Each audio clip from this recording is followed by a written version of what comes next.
ಸಿಂಗಾರ ಸಿರಿಯ ಸಿಂಗಾರಗೆ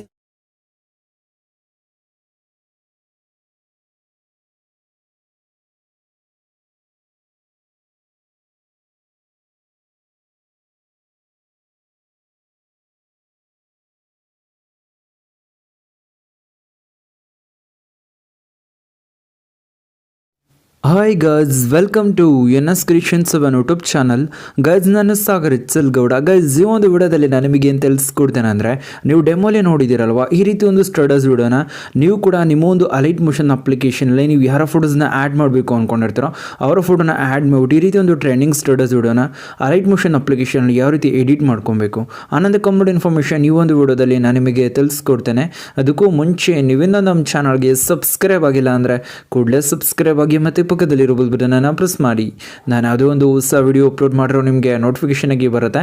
ಗೈಸ್, ಡಿಸ್ಕ್ರಿಪ್ಷನಲ್ಲಿ ಬೀಟ್ ಮಾರ್ಕು ಶೇಕ್ ಎಫೆಕ್ಟ್ ಎರಡೂ ಕೂಡ ಕೊಟ್ಟಿರ್ತೀನಿ. ಬೀಟ್ ಮಾರ್ಕ್ ಲಿಂಕ್ ಮೇಲೆ ಟ್ಯಾಪ್ ಮಾಡ್ಕೊಬೇಕಾಗತ್ತೆ. ಟ್ಯಾಪ್ ಮಾಡಿದ್ರಿ ಅಂದರೆ ರಿಡೈರೆಕ್ಟ್ ಆಗಿ ನಿಮ್ಮೊಂದು ಅಲೈಟ್ ಮೋಷನ್ ಅಪ್ಲಿಕೇಶನ್ ಓಪನ್ ಆಗುತ್ತೆ. ನೆಕ್ಸ್ಟಲ್ಲಿ ಇಂಪೋರ್ಟ್ ಅಂತ ಕೇಳುತ್ತೆ. ಇಂಪೋರ್ಟ್ ಮೇಲೆ ನೀವು ಕ್ಲಿಕ್ ಮಾಡಿದ್ರಿ ಅಂದರೆ ಈ ಒಂದು ಪ್ರಾಜೆಕ್ಟು ಡೌನ್ಲೋಡ್ ಆಗೋದಕ್ಕೆ ಸ್ಟಾರ್ಟ್ ಆಗುತ್ತೆ. ಡೌನ್ಲೋಡ್ ಕಂಪ್ಲೀಟ್ ಆಗಿದ ನಂತರ ನೆಕ್ಸ್ಟಲ್ಲಿ ಆಟೋ ಓಪನ್ ಆಗುತ್ತೆ. ಆಟೋ ಓಪನ್ ಆಗಿದ ನಂತರ ಈ ಒಂದು ಪ್ರಾಜೆಕ್ಟ್ ಈ ರೀತಿ ಇರುತ್ತೆ. ಇಲ್ಲಿ ನಿಮಗೆ ಇಲ್ಲಿ ಟೆಕ್ಸ್ಟ್ ಕಾಣಿಸ್ತಿದೆಯಲ್ಲೋ, ಬಂಗಾರ ಸಿಂಗಾರ ಸಿರಿಯೇ ಅನ್ನುವಂಥದ್ದು. ಈ ಟೆಕ್ಸ್ಟು ನಿಮಗೆ ಒಂದು ಫಾಂಟ್ನ ಆ್ಯಡ್ ಮಾಡ್ಕೊಂಡಿದ್ರೆ ಮಾತ್ರ ಕಾಣಿಸುತ್ತೆ. ಇಲ್ಲ ಅಂತ ಅಂದರೆ ಏನಾಗುತ್ತೆ ಅಂತ ಅಂದರೆ ಲೆಟರ್ಸ್ಗಳು ನಿಮಗೆ ಶೋ ಆಗುತ್ತೆ. ಇಲ್ಲಿ ನೀವು ನೋಡ್ತಾ ಇರೋದು ಯಾವ ರೀತಿ ಶೋ ಆಗುತ್ತೆ ಅಂತ ಅಂದರೆ, ಒಂದು ಟೆಕ್ಸ್ಟ್ ಲೇಯರ್ ಮೇಲೆ ಟ್ಯಾಪ್ ಮಾಡ್ಕೊಂಡು ಎಡಿಟ್ ಟೆಕ್ಸ್ಟ್ ಮೇಲೆ ಕ್ಲಿಕ್ ಮಾಡ್ಕೊಂಡಿದ್ದೀನಿ. ಇಲ್ಲಿ ಲೆಟರ್ಸ್ಗಳು ಇರ್ತಾವಲ್ಲ, ಈ ರೀತಿ ನಿಮಗೆ ಶೋ ಆಗುತ್ತೆ. ಸೊ ನಿಮಗೆ TTF ಫಾಂಟ್ ಡೈರೆಕ್ಟ್ ಲಿಂಗೇ ಕೊಟ್ಟಿರ್ತೀನಿ ಡಿಸ್ಕ್ರಿಪ್ಷನಲ್ಲಿ. ಡೌನ್ಲೋಡ್ ಮಾಡ್ಕೊಂಡು ಸೆಲೆಕ್ಟ್ ಮಾಡ್ಕೊಬೇಕಾಗತ್ತೆ, ಆ್ಯಡ್ ಮಾಡ್ಕೊಬೇಕಾಗತ್ತೆ. ನೋಡಿ 27E ಅಂತ ಒಂದು ಫಾಂಟ್ ನೇಮ್ ಬಂದೆ. ನೀವು ಯಾವ ರೀತಿ ಆ್ಯಡ್ ಮಾಡ್ಕೊಬೇಕು ಅಂದರೆ ವ್ಯೂ ಆಲ್ ಫಾಂಟ್ ಮೇಲೆ ಕ್ಲಿಕ್ ಮಾಡ್ಕೊಳ್ಳಿ. ವ್ಯೂ ಆಲ್ ಫಾಂಟ್ ಮೇಲೆ ಕ್ಲಿಕ್ ಮಾಡ್ಕೊಂಡು ನಂತರ ಲೆಫ್ಟ್ ಸೈಡ್ ನಿಮಗೆ ಡೊಟೆಡ್ ಲೈನ್ ಇರುತ್ತೆ. ಅಲ್ಲಿ ಕ್ಲಿಕ್ ಮಾಡ್ಕೊಂಡು ಇಲ್ಲೆಲ್ಲದಕ್ಕೂ ಕೂಡ ಟಿಕ್ ಮಾರ್ಕ್ ಎನೇಬಲ್ ಮಾಡ್ಬಿಟ್ಟು ಇಂಪೋರ್ಟ್ ಫಾಂಟ್ ಮೇಲೆ ಕ್ಲಿಕ್ ಮಾಡಿದ್ರಿ ಅಂದರೆ ನಿಮ್ಮ ಒಂದು ಫೈಲ್ ಮ್ಯಾನೇಜರ್ಗೆ ಹೋಗ್ತೀರಾ. ಡೌನ್ಲೋಡ್ ಆಗಿರುವಂಥ TTF ಫಾಂಟ್ ಎಲ್ಲಿದೆ ಅಂತ ನೋಡ್ಕೊಂಡು ಸೆಲೆಕ್ಟ್ ಮಾಡಿದ್ರಿ ಅಂದರೆ ನಿಮಗೆ ಇಲ್ಲೇನೇ ಶೋ ಆಗಿಬಿಟ್ಟಿರುತ್ತೆ. ನೀವು ಅಲ್ಲಿ ಸೆಲೆಕ್ಟ್ ಮಾಡ್ಕೊಬೇಕಾಗತ್ತೆ. ನೋಡಿ 27E ಅನ್ನುವಂಥ ಒಂದು ಫಾಂಟ್ನ ಎಲ್ಲದಕ್ಕೂ ಕೂಡ ಆ್ಯಡ್ ಮಾಡ್ಕೊಂಡ್ರಿ ಅಂದರೆ ಲಿರಿಕ್ಸ್ ಏನಾಗುತ್ತೆ ಅಂದರೆ ಇದೇ ರೀತಿ ನಿಮಗೆ ಇಲ್ಲಿ ಯಾವ ರೀತಿ ಶೋ ಆಗ್ತಿದೆಯೋ ಅದೇ ರೀತಿ ಶೋ ಆಗುತ್ತೆ. ನೆಕ್ಸ್ಟ್ ನೀವೇನು ಮಾಡಬೇಕಾಗತ್ತೆ ಅಂದರೆ ಬ್ಯಾಕಿಗೆ ಬರಬೇಕಾಗತ್ತೆ. ಬ್ಯಾಕಿಗೆ ಬಂದಿದ್ದ ನಂತರ ಇಲ್ಲಿ ಶೇಕ್ ಎಫೆಕ್ಟ್ ಲಿಂಕು ಕೂಡ ಕೊಟ್ಟಿರ್ತೀನಿ. ಶೇಕ್ ಎಫೆಕ್ಟ್ ಲಿಂಕ್ ಮೇಲೆ ನೀವು ಟ್ಯಾಪ್ ಮಾಡಬೇಕಾಗತ್ತೆ. ಶೇಕ್ ಎಫೆಕ್ಟ್ ಲಿಂಕ್ ಮೇಲೆ ಟ್ಯಾಪ್ ಮಾಡಿದ್ರೆ ಅಂದರೆ ರಿಡೈರೆಕ್ಟಾಗಿ ನಿಮ್ಮೊಂದು ಅಲೈಟ್ ಮೋಷನ್ ಅಪ್ಲಿಕೇಶನ್ ಓಪನ್ ಆಗುತ್ತೆ. ನೆಕ್ಸ್ಟಲ್ಲಿ ನಿಮಗೆ ಇಂಪೋರ್ಟ್ ಅಂತ ಕೇಳುತ್ತೆ. ಇಂಪೋರ್ಟ್ ಮೇಲೆ ನೀವು ಕ್ಲಿಕ್ ಮಾಡಿದ್ರೆ ಅಂದರೆ ಈ ಒಂದು ಪ್ರಾಜೆಕ್ಟು ಡೌನ್ಲೋಡ್ ಆಗೋದಕ್ಕೆ ಸ್ಟಾರ್ಟ್ ಆಗುತ್ತೆ. ಡೌನ್ಲೋಡ್ ಕಂಪ್ಲೀಟ್ ಆಗಿದ ನಂತರ ನೆಕ್ಸ್ಟ್ ಆಟೋ ಓಪನ್ ಆಗುತ್ತೆ. ಫಸ್ಟು ಟೆಕ್ಸ್ಟ್ ಲೇಯರ್ ಇರುತ್ತೆ, ಟೆಕ್ಸ್ಟ್ ಲೇಯರ್ ಮೇಲೆ ಟ್ಯಾಪ್ ಮಾಡಿ ರೈಟ್ ಸೈಡ್ ಎಫೆಕ್ಟ್ ಅಂತ ಇರುತ್ತೆ, ಅಲ್ಲಿ ಕ್ಲಿಕ್ ಮಾಡಿ. Left side dotted line click ಮಾಡಿ ಕಾಪಿ ಎಫೆಕ್ಟ್ ಮೇಲೆ ನೀವು ಕ್ಲಿಕ್ ಮಾಡ್ಕೊಬೇಕಾಗತ್ತೆ. ಈ ಒಂದು ಎಫೆಕ್ಟ್ನ ಕಾಪಿ ಮಾಡ್ಕೊಂಡು ಬ್ಯಾಕಿಗೆ ಬಂದು ಎಡಿಟ್ ಮಾಡ್ತಾ ಇರುವಂಥ ಬೀಟ್ ಮಾರ್ಕ್ ಪ್ರಾಜೆಕ್ಟ್ನ ಓಪನ್ ಮಾಡಬೇಕಾಗುತ್ತೆ. ಓಪನ್ ಮಾಡಿದ ನಂತರ ಟೆಕ್ಸ್ಟ್ ಲೇಯರ್ ಮೇಲೆ ಟ್ಯಾಪ್ ಮಾಡಿಕೊಂಡು ಎಫೆಕ್ಟ್ ಮೇಲೆ ಟ್ಯಾಪ್ ಮಾಡಿ ಡೊಟೆಡ್ ಲೈನ್ ಮೇಲೆ ಕ್ಲಿಕ್ ಮಾಡಿಕೊಂಡು ಪೇಸ್ಟ್ ಎಫೆಕ್ಟ್ ಮೇಲೆ ನೀವು ಕ್ಲಿಕ್ ಮಾಡ್ಕೊಬೇಕಾಗುತ್ತೆ. ಅವಾಗ ಏನಾಗುತ್ತೆ ಅಂದರೆ ಈ ಒಂದು ಟೆಕ್ಸ್ಟಿಗೆ ಈ ಒಂದು ಆನಿಮೇಷನ್ ಎಫೆಕ್ಟು ಆ್ಯಡ್ ಆಗುತ್ತೆ. ಇಲ್ಲಿ ನೀವು ನೋಡ್ತಾ ಇರೋದು ಈ ರೀತಿ. ನಂತರ ನೆಕ್ಸ್ಟ್ ಟೆಕ್ಸ್ಟ್ ಲೇಯರ್ ಮೇಲೆ ಟ್ಯಾಪ್ ಮಾಡ್ಕೊಬೇಕಾಗುತ್ತೆ. ಎಫೆಕ್ಟ್ ಮೇಲೆ ಟ್ಯಾಪ್ ಮಾಡಿ ಡೊಟೆಡ್ ಲೈನ್ ಕ್ಲಿಕ್ ಮಾಡಿ ಪೇಸ್ಟ್ ಎಫೆಕ್ಟ್ ಮೇಲೆ ಕ್ಲಿಕ್ ಮಾಡ್ಕೊಬೇಕಾಗುತ್ತೆ. ಸೇಮ್ ನೆಕ್ಸ್ಟ್ ಮೂವ್ ಮಾಡ್ಕೊಬೇಕಾಗುತ್ತೆ. ನೆಕ್ಸ್ಟ್ ಟೆಕ್ಸ್ಟ್ ಲೇಯರ್ ಮೇಲೆ ಟ್ಯಾಪ್ ಮಾಡ್ಕೊಬೇಕಾಗುತ್ತೆ. ಈ ರೀತಿ ನೀವೇನು ಮಾಡಬೇಕಾಗುತ್ತೆ ಅಂದರೆ ಪೇಸ್ಟ್ ಮಾಡ್ಕೊಬೇಕಾಗತ್ತೆ.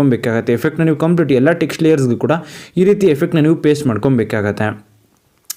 ಈ ರೀತಿ ಎಲ್ಲ ಟೆಕ್ಸ್ಟ್ ಲೇಯರ್ಸ್ಗೂ ಕೂಡ ಎಫೆಕ್ಟ್ಗಳನ್ನ ಪೇಸ್ಟ್ ಮಾಡ್ಕೊಂಡು ನಂತರ ನೆಕ್ಸ್ಟ್ ನೀವೇನು ಮಾಡಬೇಕಾಗತ್ತೆ ಅಂದರೆ ಸ್ಟಾರ್ಟಿಂಗಿಗೆ ಮೂವ್ ಮಾಡ್ಕೊಬೇಕಾಗತ್ತೆ. ಇಲ್ಲಿ ನೀವು ನೋಡ್ತಾ ಸ್ಟಾರ್ಟಿಂಗಿಗೆ ಮೂವ್ ಮಾಡ್ಕೊಂಡಿದ್ದೀನಿ.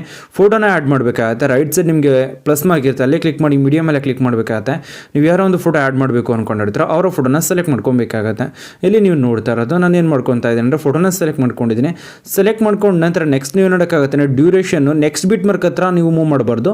ಅದರ ನೆಕ್ಸ್ಟ್ ಪಿಕ್ಚರು ಒಂದೊಂದು ಪಿಕ್ಚರ್ಗೆ 2 ಬೀಟ್ ಮಾರ್ಕ್ ಮುಂದಕ್ಕೆ ನೀವೇನು ಮಾಡಬೇಕಾಗತ್ತೆ ಅಂದರೆ ಮೂವ್ ಮಾಡಬೇಕಾಗತ್ತೆ.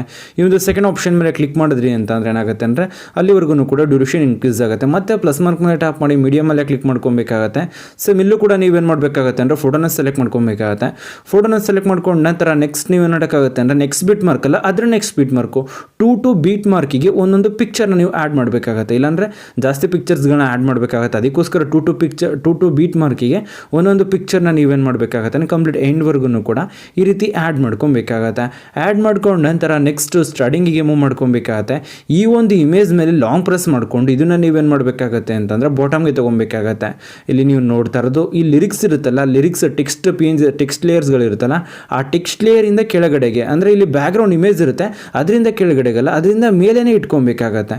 ನಂತರ ನೀವೇನು ಮಾಡಬೇಕಾಗತ್ತೆ ಅಂದರೆ ಈ ಒಂದು ಪಿಕ್ಚರ್ ಮೇಲೆ ಟ್ಯಾಪ್ ಮಾಡಿಕೊಂಡು ಮೂವ್ ಆ್ಯಂಡ್ ಟ್ರಾನ್ಸ್ಫರ್ ಮೇಲೆ ಕ್ಲಿಕ್ ಮಾಡಿಕೊಂಡು ಸ್ವಲ್ಪ ಅಪ್ ಮಾಡ್ಕೊಬೇಕಾಗತ್ತೆ. ಇಲ್ಲಿ ನೀವು ನೋಡಿ ಇಲ್ಲಿ ಬ್ಲಾಕ್ ಸ್ಕ್ರೀನ್ ಇರುತ್ತೆ ರೈಟ್ ಸೈಡಲ್ಲಿ. ಈ ಥರ್ಡ್ ಆಪ್ಷನ್ ಮೇಲೆ ಟ್ಯಾಪ್ ಮಾಡಿ ರೈಟ್ ಬಾಕ್ಸಿನ ಲೆಫ್ಟ್ ಸೈಡ್ಗೆ ಸ್ವೈಪ್ ಮಾಡಿದ್ರಿ ಅಂದರೆ ಸೈಜ್ ಇನ್ಕ್ರೀಸ್ ಆಗುತ್ತೆ. ಈ ರೀತಿ ಸೈಜ್ ಇನ್ಕ್ರೀಸ್ ಮಾಡಿಕೊಂಡು ಬ್ಲೆಂಡಿಂಗ್ ಆ್ಯಂಡ್ ಒಪಾಸಿಟಿ ಮೇಲೆ ಕ್ಲಿಕ್ ಮಾಡಿಕೊಂಡು ಇಲ್ಲಿ ಲೈಟ್ ಮೇಲೆ ಟ್ಯಾಪ್ ಮಾಡಿ ಸ್ಕ್ರೀನ್ನ ನೀವು ಅಪ್ಲೈ ಮಾಡಬೇಕಾಗತ್ತೆ. ಬ್ಲಾಕ್ ಕಲರ್ ಇರೋದಕ್ಕೆ ಏನಾಗುತ್ತೆ ಅಂದರೆ ಪಿಕ್ಚರು ಪರ್ಫೆಕ್ಟ್ಲಿ ಮರ್ಜ್ ಆಗುತ್ತೆ, ಒಂದು ವೈಡ್ ಸ್ಕ್ರೀನ್ ಅದೇ ರೀತಿ ಎಂಟಿ ಆಗುತ್ತೆ. ನೆಕ್ಸ್ಟ್ ಪಿಕ್ಚರ್ನು ಕೂಡ ನೀವೇನು ಮಾಡಬೇಕಾಗತ್ತೆ, ಲಾಂಗ್ ಪ್ರೆಸ್ ಮಾಡ್ಕೊಬೇಕಾಗತ್ತೆ.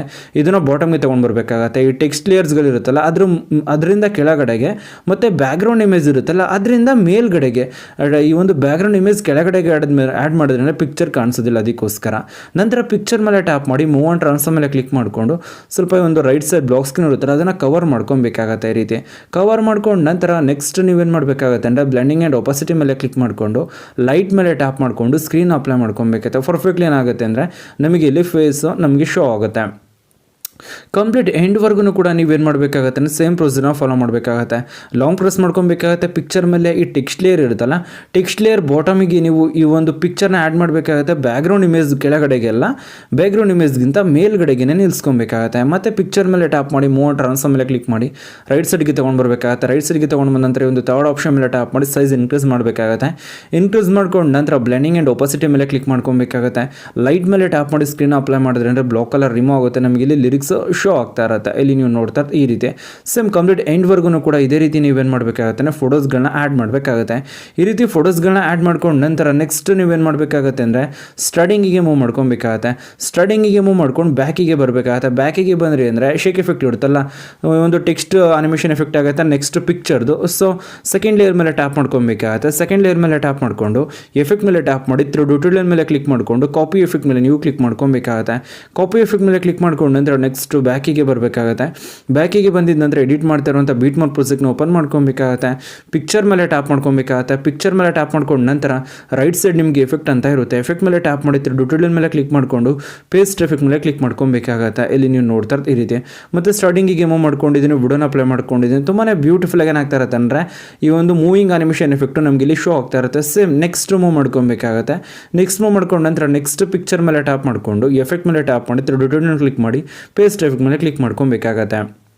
ಇದಕ್ಕೂ ಕೂಡ ಏನಾಗುತ್ತೆ ಅಂದರೆ ಒಂದು ಮೂವಿಂಗ್ ಅನಿಮೇಷನ್ ಎಫೆಕ್ಟು ಆ್ಯಡ್ ಆಗುತ್ತೆ. ಇದೇ ರೀತಿ ನೀವೇನು ಮಾಡಬೇಕಾಗತ್ತೆ ಅಂದರೆ ಕಂಪ್ಲೀಟ್ ಎಂಡ್ವರೆಗೂ ಕೂಡ ಎಷ್ಟು ಫೋಟೋಸ್ಗಳನ್ನ ಆ್ಯಡ್ ಮಾಡಿರ್ತೀರೋ ಅಷ್ಟು ಫೋಟೋಸ್ ಮೇಲೆ ಕೂಡ ಟ್ಯಾಪ್ ಮಾಡಿಕೊಂಡು ಎಫೆಕ್ಟ್ ಮೇಲೆ ಟ್ಯಾಪ್ ಮಾಡಿ ಟ್ಯುಟೋರಿಯಲ್ ಕ್ಲಿಕ್ ಮಾಡಿ ಪೇಸ್ಟ್ ಎಫೆಕ್ಟ್ ಮೇಲೆ ಕ್ಲಿಕ್ ಮಾಡ್ಕೊಬೇಕಾಗತ್ತೆ. ಕಂಪ್ಲೀಟ್ ಎಂಡ್ವರೆಗೂ ಕೂಡ ನೀವೇನು ಮಾಡಬೇಕಾಗತ್ತೆ ಇದೇ ರೀತಿ ಅನಿಮೇಷನ್ ಎಫೆಕ್ಟ್ಗಳನ್ನ ಪೇಸ್ಟ್ ಮಾಡಬೇಕಾಗತ್ತೆ. ಪೇಸ್ಟ್ ಮಾಡಿದ ನಂತರ ಮತ್ತೆ ಸ್ಟಾರ್ಟಿಂಗಿಗೆ ಮೂವ್ ಮಾಡ್ಕೊಂಡು ಪ್ಲಸ್ ಮಾರ್ಕ್ ಮೇಲೆ ಟ್ಯಾಪ್ ಮಾಡ್ಕೊಂಡು ಮೀಡಿಯಾ ಮೇಲೆ ಕ್ಲಿಕ್ ಮಾಡ್ಕೊಬೇಕಾಗತ್ತೆ. ಈ ಒಂದು wide screen music player link ಕೂಡ ಡಿಸ್ಕ್ರಿಪ್ಷನಲ್ಲಿ ಇರುತ್ತೆ, ಡೌನ್ಲೋಡ್ ಮಾಡ್ಕೊಂಡು ಸೆಲೆಕ್ಟ್ ಮಾಡ್ಕೊಬೇಕಾಗತ್ತೆ. ನಂತರ ಇದೇ ಒಂದು ವೈಡ್ ಸ್ಕ್ರೀನ್ ಟೆಂಪ್ಲೇಟ್ ಮೇಲೆ ನೀವು ಟ್ಯಾಪ್ ಮಾಡ್ಕೊಬೇಕಾಗತ್ತೆ. ಮೂವ್ ಟ್ರಾನ್ಸ್ಫರ್ ಮೇಲೆ ಕ್ಲಿಕ್ ಮಾಡ್ಕೊಂಡು ಇದನ್ನು ಬಾಟಮ್ಗೆ ತೊಗೊಂಡು ಬರಬೇಕಾಗತ್ತೆ. ಈ ರೀತಿ ಬಾಟಮ್ಗೆ ತೊಗೊಂಡು ಬಂದ ನಂತರ ನೆಕ್ಸ್ಟ್ ಬ್ಯಾಕಿಗೆ ಬರಬೇಕಾಗತ್ತೆ. ಬ್ಯಾಕಿಗೆ ಬಂದಿದ್ದ ನಂತರ ಬ್ಲೆಂಡಿಂಗ್ ಆ್ಯಂಡ್ ಒಪಾಸಿಟಿ ಮೇಲೆ ಕ್ಲಿಕ್ ಮಾಡ್ಕೊಂಡು ಇಲ್ಲಿ ಡಾರ್ಕ್ ಮೇಲೆ ಟ್ಯಾಪ್ ಮಾಡಿಕೊಂಡು ಮಲ್ಟಿಪ್ಲನ್ನ ನೀವು ಅಪ್ಲೈ ಮಾಡಿದ್ರೆ ಅಂದರೆ ವೈಟ್ ಕಲರಿಗೆ ಪರ್ಫೆಕ್ಟ್ಲಿ ಮರ್ಜ್ ಆಗುತ್ತೆ. ನೆಕ್ಸ್ಟ್ ಸ್ಟಾರ್ಟಿಂಗಿಗೆ ಮೂವ್ ಮಾಡ್ಕೊಬೇಕಾಗತ್ತೆ, ವಿಡಿಯೋನ ಅಪ್ಲೈ ಮಾಡ್ಕೊಬೇಕಾಗತ್ತೆ. ಇಲ್ಲಿ ನೀವು ನೋಡ್ತಾ ಇರೋದು ತುಂಬಾ ಬ್ಯೂಟಿಫುಲ್ ಆಗಿ ಏನಾಗ್ತಾ ಇರುತ್ತೆ ಅಂದರೆ ಈ ಒಂದು ಸ್ಟೋರೇಜ್ ವಿಡಿಯೋ ನಮಗೆ ಇಲ್ಲಿ ಕ್ರಿಯೇಟ್ ಆಗ್ತಾ ಇರುತ್ತೆ. ಇದೇ ರೀತಿ ನಾನು ಹೇಳ್ಕೊಡ್ತೀನಿ ಸ್ಟೆಪ್ಸ್ನ ನೀವೇನಾದರೂ ಫಾಲೋ ಮಾಡೋದ್ರಿಂದ ನೀವು ಕೂಡ ರೀತಿಯಿಂದ ವಿಡಿಯೋನ ಕ್ರಿಯೇಟ್ ಮಾಡ್ಕೊಬೋದು. ಗೈಸ್ ನಾನಿವಾಗ ನಿಮಗೆ ತಿಳಿಸ್ಕೊಟ್ಟು ಟ್ರಿಕ್ ಏನಾದರೂ ನಿಮ್ಗೆ ಇಷ್ಟ ಆಯ್ತಾ ಅಂದರೆ ಪ್ಲೀಸ್ ಲೈಕ್ ಮಾಡಿ, ಶೇರ್ ಮಾಡಿ ಮತ್ತು ಸಬ್ಸ್ಕ್ರೈಬ್ ಆಗೋದನ್ನು ಮರಿಬೇಡಿ guys. Thank you for watching guys.